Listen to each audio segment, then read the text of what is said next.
Hi, this is Mr. Lavelle's BLBC talk show. Today we're discussing The Lord of the Flies by William Golding, The Hounds of Baskerville by Sir Arthur Conan Doyle, Before I Go to Sleep by S.J. Watson, and Clockwork Orange by Anthony Brit. What is the plot of your book, Before I Go to Sleep? Christine Lucas wakes up one morning and she has no idea where she is. There's a strange man in the bed next to her and she doesn't recognize him. She doesn't recognize herself either because her reflection is 20 years older than she's expecting. The man introduces himself as her husband, Ben, and fills her in on history that she can't remember. But none of this is new because Christine wakes up like this every day. What makes this book unique? My book is structured as a story within a story, but there is also something mysterious about the novel too. The journal entries actually work more like letters Christine writes to herself that further the plot and reveal the characters. How does melodrama play a role in your book? The ending is melodramatic, when the truth is revealed about who the villains of the piece are.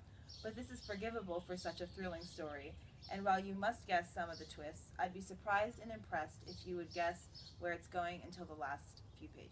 Plot of your book, Sherlock Holmes.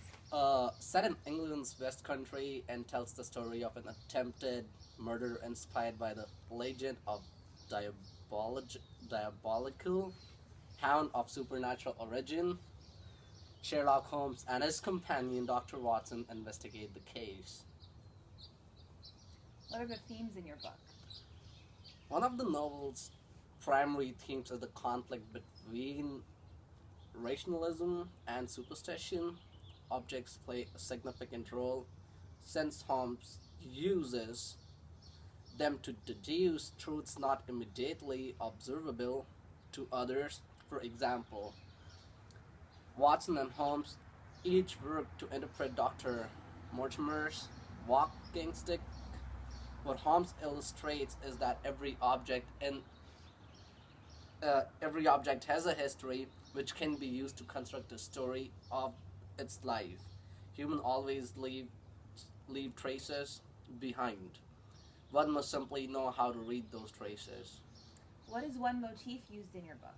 A classic of detective genre, the red herring throws us off the right trail.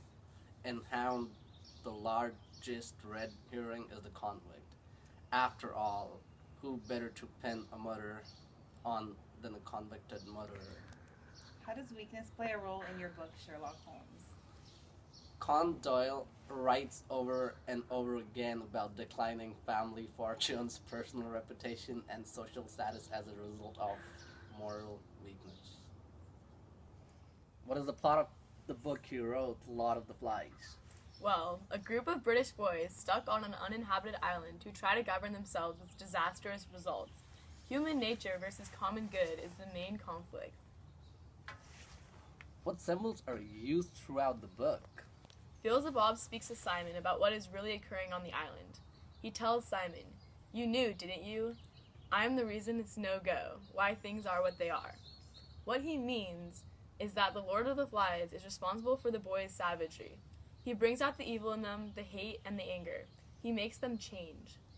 What are the themes in the book? The central concern of the Lord of the Flies is the conflict between two competing impulses that exist between all human beings.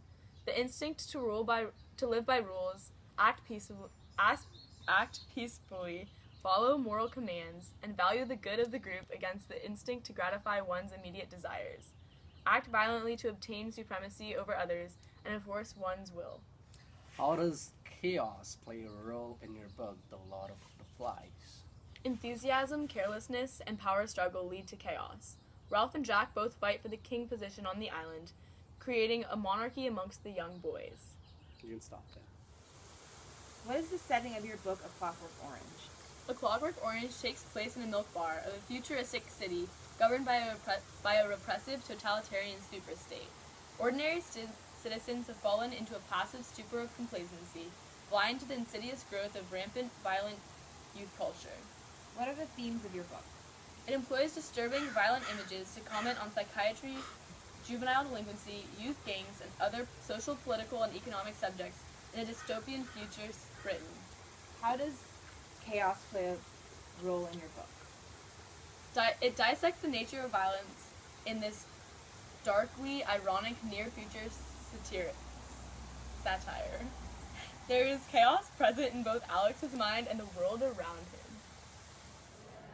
From these authors, we've learned about the importance of order versus chaos and explored how human nature's roots affect our decisions.